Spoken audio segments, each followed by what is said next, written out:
Vamos a empezar entonces con antituberculosis. Ustedes saben que la tuberculosis es una enfermedad que se distribuye, tiene una distribución mundial. En el año 2000 había 9 millones de casos. Luego no ha habido algún reporte general, pero imagínense que esto seguramente se ha duplicado. Esto se debe haber duplicado en estos últimos 20 años. El 50% de estos pacientes tenían esputos positivos y entre aproximadamente 3/4 de ellos, o sea, la mayoría, son personas jóvenes. África tiene la mayor población de pacientes con tuberculosis, seguidos de India, China, Indonesia. Pakistán, estos países tienen la mitad de la población de tuberculosos mundial, dejando solamente un 5% de ellos para la población de Sudamérica, donde la mayoría se encuentran entre Brasil y Perú, porque, bueno, Brasil es uno de los países más grandes y poblados de Sudamérica. La tuberculosis había sido como controlada, podríamos decir, tenía un mejor control de esta enfermedad, pero con la epidemia del HIV comenzaron a crecer muchísimo los casos de tuberculosis, y estos a la vez hacerse más graves, ya que pacientes con HIV y tuberculosis es mucho más complicada su patología. También lo que va a hacer el HIV es que tengamos pacientes con bacteriemias y tuberculosis extrapulmonar mucho más frecuente, con aumento de posibilidades de recaídas o de reinfecciones externas, y que los tratamientos también tengan que ser mucho más prolongados. Entonces es como mucho más complicado que en un paciente inmunocompetente. Bueno, un poquito de historia. Sí, el bacilo de Koch fue justamente descubierto por Koch al comienzo del siglo XX, donde pudo visualizarlo, pudo visualizar los bacilos. Déjenme ingresar a los otros chicos. Bien, la clínica más frecuente cuando tenemos que sospechar de un paciente con tuberculosis, en aquellos casos donde tenemos pacientes con fiebre de origen desconocido, pérdida de peso, tos con sin expectoración, que es tos crónica, hemóptisis, derrames pleurales e insuficiencia renal con piluria ácida, donde encontramos, donde tenemos cultivos negativos, ya que el cultivo de las micobacterias requiere un proceso especial y que lleva mucho más tiempo que un cultivo común. Bueno, el bacilo de la tuberculosis ingresa, va a los macrófagos y ahí vamos a tener aquellos pacientes que van a curar sin infección porque están vacunados, o sea que ingresan y pasan sin tener ningún problema. Aquellos donde van a tener una pequeña diseminación local y no van a desarrollar la tuberculosis, y aquellos que desarrollan la infección y las reacciones de hipersensibilidad. La mayoría de ellos controlan la infección porque están vacunados, y solo entre un 20 a un 50% puede progresar a enfermedad en los procesos avanzados, pero en el caso de HIV un 50% de ellos. En la actualidad los tratamientos para el HIV han hecho que disminuya mucho estas complicaciones en los pacientes HIV, ya que la medicación retrasa mucho la inmunosupresión de su enfermedad.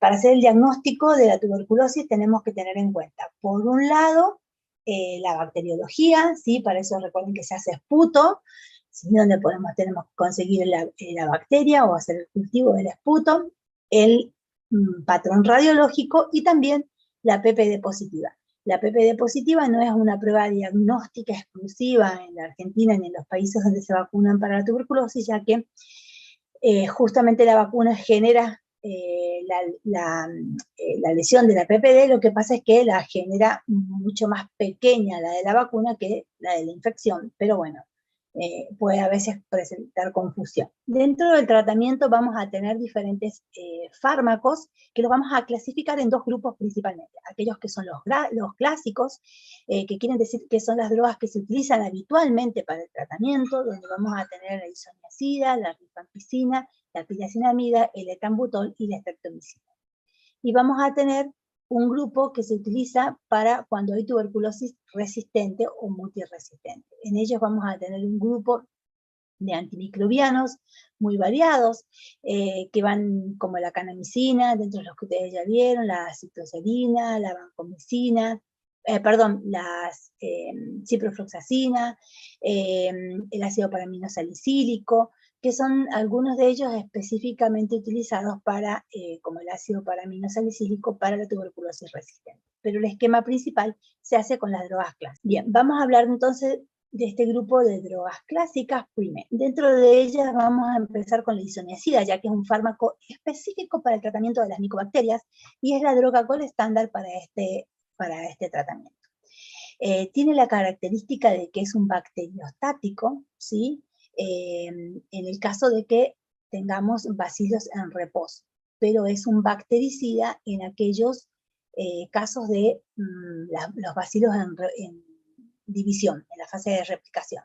O sea que cuando el bacilo está en reposo es bacteriostático, pero si se replica, o sea, en el proceso agudo, en la bacilo, digamos, cuando vamos a tener bacteriemia y esputos positivos, vamos a tener, en el caso de que la bacteria se esté replicando, tiene la característica de ser bactericida, ¿no? Entonces es una droga muy importante para las primeras etapas de tratamiento. Es selectiva para las micobacterias, o sea que la usamos solamente para este tipo de tratamientos.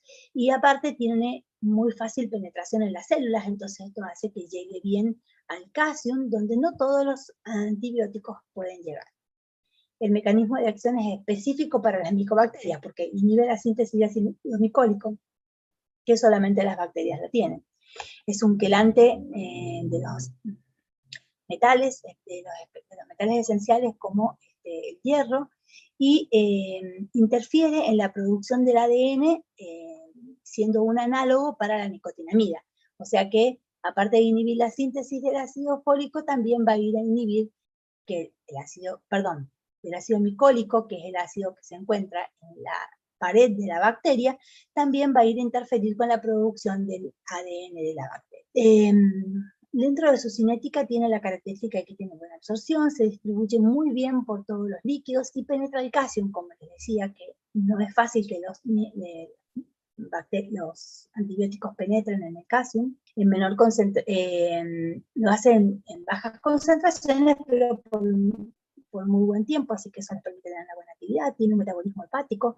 Este metabolismo lo hace por acetilación e hidrólisis. Si ustedes recuerdan, la acetilación variaba en diferentes pacientes. Teníamos pacientes que eran acetiladores rápidos y acetiladores lentos. ¿Se acuerdan cuando veían todo lo que era metabolismo hepático en fármaco general? Bueno, todo lo que tiene que ver con la acetilación va a variar de población en población, entonces podemos tener acetiladores rápidos o lentos y eso va a modificar las concentraciones de la isoniazida en la circulación.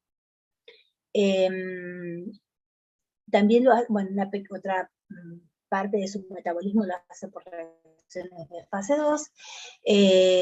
Bueno, ya dijimos que teníamos heterogeneidad genética para la circulación. La eliminación es principalmente por orina, del túbulo contaminado proximal, y con un mecanismo de reabsorción, y no depende demasiado de la función renal, pero sí vamos a tener que tener en cuenta de que si hay pacientes que son acetiladores lentos, las concentraciones van a ser mucho más altas, y eso sí puede alterar la concentración, la eliminación renal.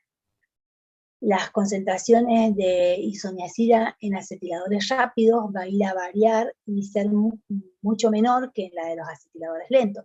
Entonces vamos a tener una diferencia entre el tiempo de vida media de los acetiladores rápidos y de los acetiladores lentos. Habitualmente los acetiladores rápidos van a tener un tiempo de vida media de 70 minutos y que generalmente son aquellos que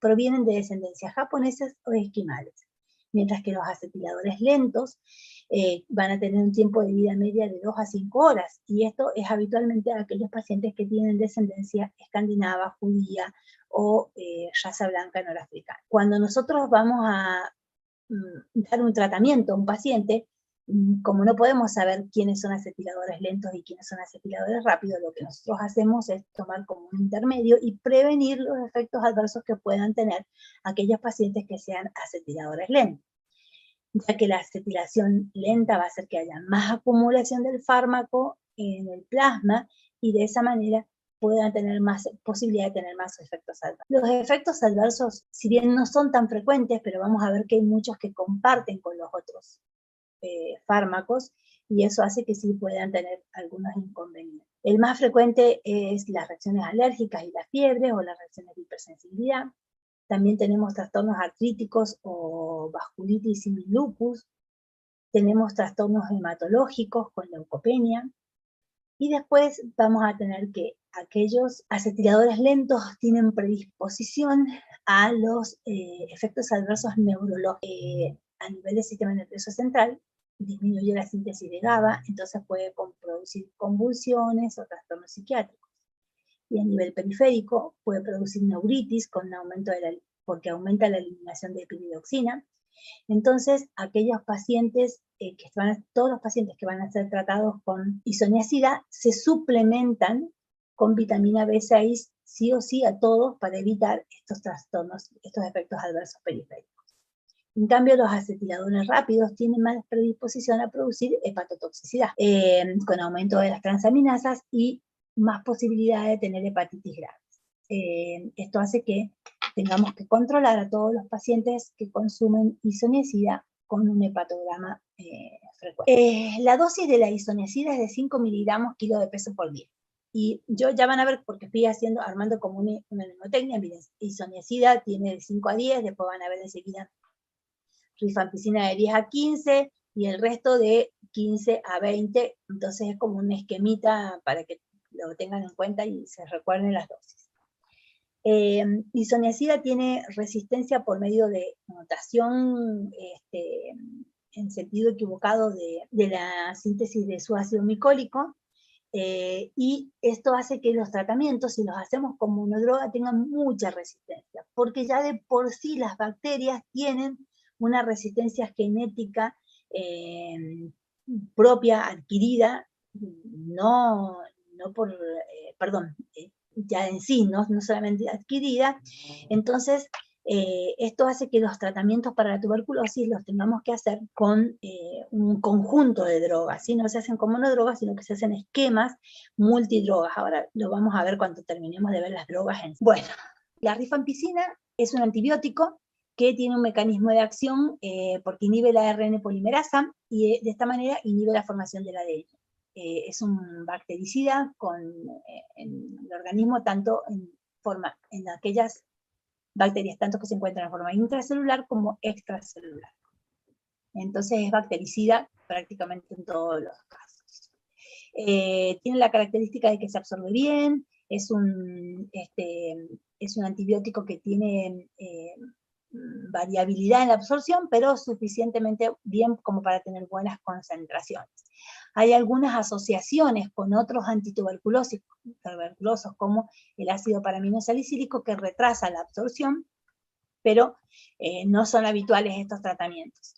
Se distribuye por todo el organismo, atraviesa la barrera encefálica y tiene una característica de que colora de rojo las secreciones y los líquidos corporales. ¿Se acuerdan de alguna otra droga que coloreara de rojo las secreciones, sobre todo la orina? Trimetoprim azul. Se metabolizan por bilis, se realiza, tiene circuito enterohepático, y esto va produciendo una desacetilación de manera progresiva del fármaco. Y esto hace que al tener este circuito enterohepático tenga metabolitos y sea un inductor enzimático, ¿sí? O sea que va a ir aumentando su tiempo de vida media, disminuyendo su tiempo de vida media en función de cómo va actuando cada vez más rápido. Tiene excreción principalmente renal, y su tiempo de vida media varía al inicio de 5 horas y luego se va retrasando. Dentro de lo que son los efectos adversos va a tener todo lo que son erupciones cutáneas, fiebre, puede tener algunos trastornos hepáticos como ictericia colestásica, aumento de las transaminasas, hepatotoxicidad crónica.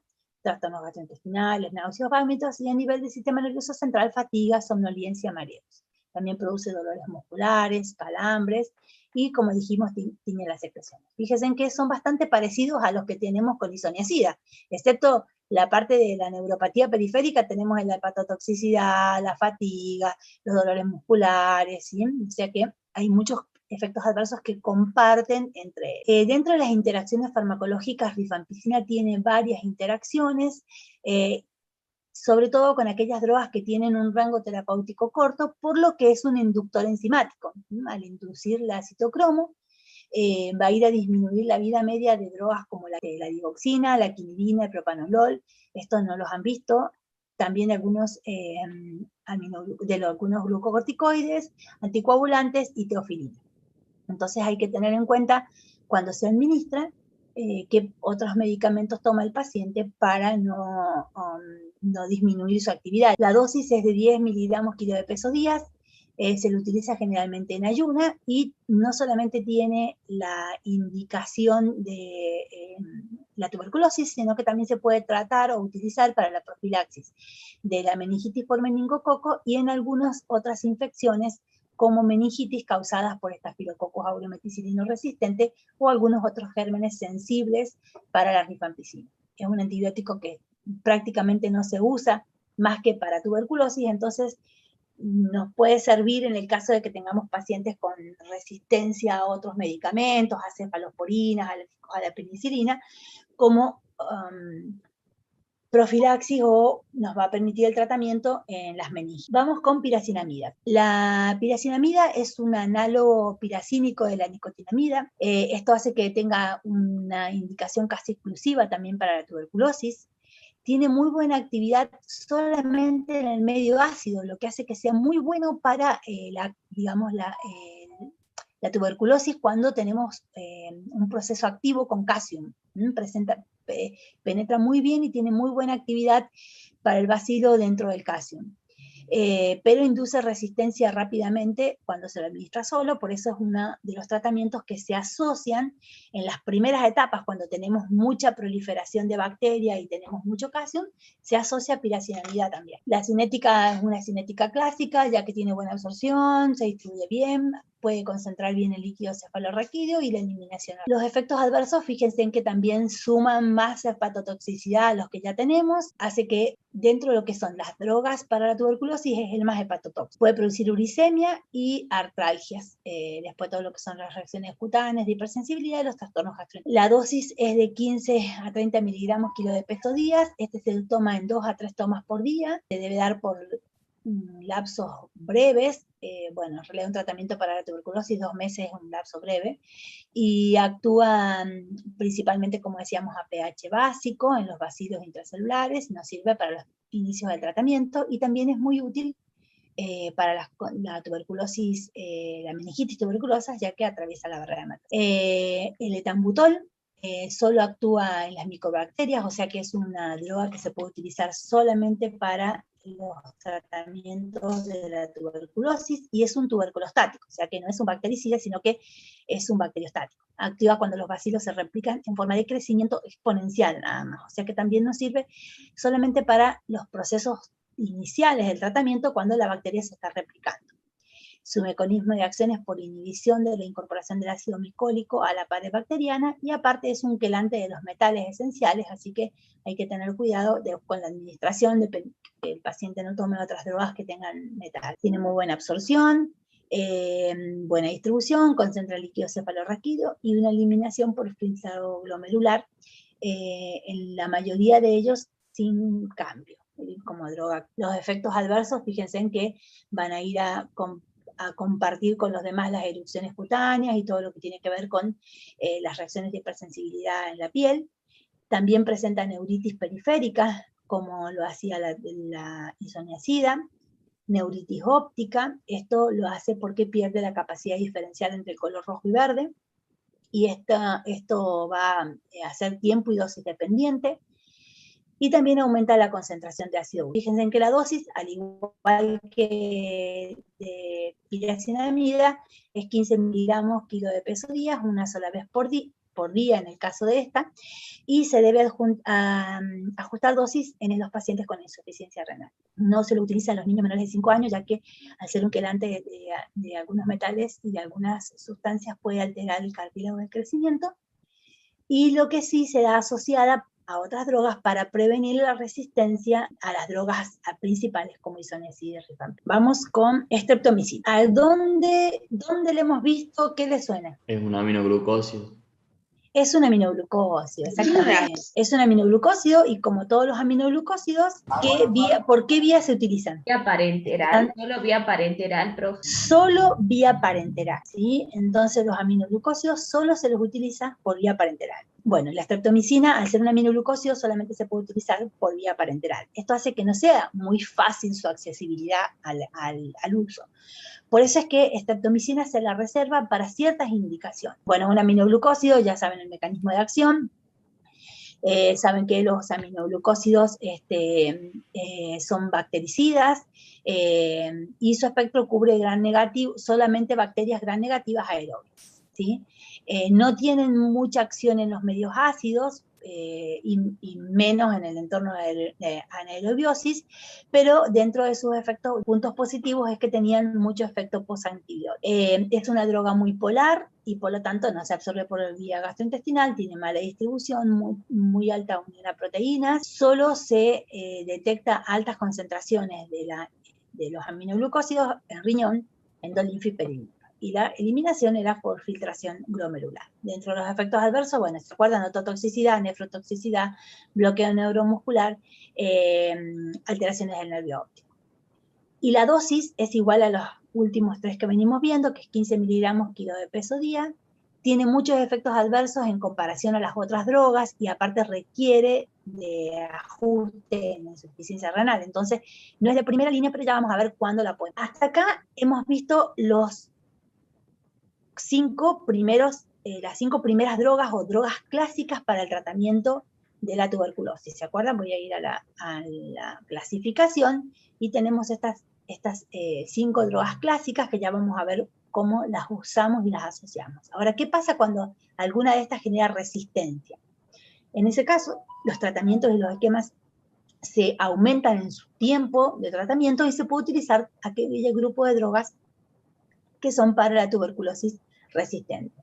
En este caso, bueno, ciprofloxacina ya lo hemos visto, kanamicina también. Vamos a ver algunas específicas como la etionamida y el ácido paraaminosalicílico, que podemos utilizarlos como opciones en el tratamiento de la tuberculosis. Etionamida es un bacteriostático con una dosis de 20 miligramos kilo de peso por día, tiene buena distribución y concentra muy bien en líquido cefalorraquídeo. La etionamida es una droga de segunda opción, y es de la misma familia de el etambutol. Y el ácido paraaminosalicílico es un bacteriostático, es un análogo del PABA, con una buena absorción por vía oral, y tiene la característica de que dentro de lo que es las drogas de segunda línea o para tuberculosis multiresistente, concentra muy bien en el calcio y en la pleura. No concentra en el líquido cefalorraquídeo, y se altera su excreción cuando hay insuficiencia renal. Hay que tomarlo en forma fraccionada, con los alimentos, y la dosis es entre 10 a 12 gramos día, o sea que son dosis altas. Los efectos adversos más frecuentes son los gastrointestinales, las reacciones de hipersensibilidad, fiebre y algunos trastornos hematológicos. La cicloserina también es una opción de segunda línea para la tuberculosis multiresistente. Es un producto de origen natural que lo que hace es alterar la estructura de la membrana de la bacteria. Tiene buena distribución, su dosis es de 25 a 50 miligramos, y los efectos adversos son principalmente a nivel del sistema nervioso central y periférico, con somnolencias, depresión, convulsiones, hiperreflexia, y hay que tener cuidado con el ingestar alcohol, ya que puede producir efecto disulfirante. Vamos a hablar un poco entonces ahora sobre el tratamiento. Bueno, los tratamientos se hacen asociando grupos de drogas de primera línea, ¿sí? El esquema principal va a ser 2 meses de 4 drogas, o sea, de las 4 primeras drogas sería isoniazida, rifampicina, etambutol y piracinamida. Se asocian 2 meses las 4 drogas, ¿sí? Y luego se asocian 4 meses más las 2 drogas principales, isoniazida y rifampicina. Entonces vamos a tener 2 meses con 4 drogas, ¿sí? Y 4 meses más con 2 drogas. Esos son el esquema terapéutico. Se utiliza principalmente las drogas de primera línea y se deja streptomicina para el caso de aquellos pacientes donde la streptomicina, al indicarla solamente, se puede utilizarla por vía parenteral, es una estrategia terapéutica que la utilizamos desde salud pública para poder acercar al paciente y poder hacer un monitoreo de los pacientes dentro de la salud pública. Entonces, aquellos pacientes que no se adhieren al tratamiento, lo que se hace es cambiar etambutol por streptomicina, y de esa manera el paciente todos los días tiene que ir al centro de salud para tomar para que se le coloque el medicamento. Entonces, ¿qué hacen en el centro de salud? Hacen un seguimiento, el paciente va todos los días, le colocan el inyectable y le dan las pastillitas y hacen que las tome delante de ellos. Entonces es la forma de hacer un seguimiento y hacer que se cumpla el tratamiento. Porque ¿qué pasa? Cuando los pacientes no cumplen estos tratamientos, se genera la resistencia a las bacterias y después los tratamientos son mucho más prolongados y necesitamos dosis mucho más altas o hacer con más drogas. Entonces, por eso es que esta es una estrategia terapéutica para aquellos pacientes que no se adhieren al tratamiento y se lo hace desde salud pública. Es una estrategia que se creó desde la Argentina con aquellos médicos especialistas en APS y que dio muy buen resultado y que hizo que en su momento bajara muchísimo la tuberculosis, ¿sí? Fue una estrategia muy útil de salud pública. Como vieron, todos los pacientes todo este grupo de drogas tienen prácticamente los mismos efectos adversos. Entonces, aquellos pacientes que usan tratamiento para la tuberculosis hay que hacerle seguimiento mensual de las enzimas hepáticas, hacerle el control neurológico, el control oftalmológico, hacer el seguimiento de los glóbulos blancos y del ácido úrico.